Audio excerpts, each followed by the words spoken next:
මට කලියෙන් ගෙනාව කවුරු කවුරුත් වෙහෙස වෙන්නේ අරමුණු වෙත යන්න හොඳම කාලේ ගෙවී යනකොට ජීවිතයේ තියෙන මගේ ලෝකේ රිදුණු තැන්වල වැඩිපුර හිටියේ නුඹ අමුතුම මලක් වාගේ ලස්සනක් දැක්කේ මං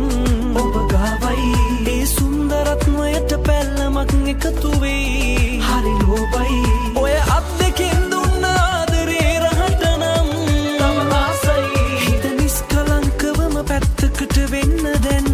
අවස්ථාවයි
මගේ ලෝකේ රිදුණු තැන්වල වැඩිපුර හිටියේ නුඹ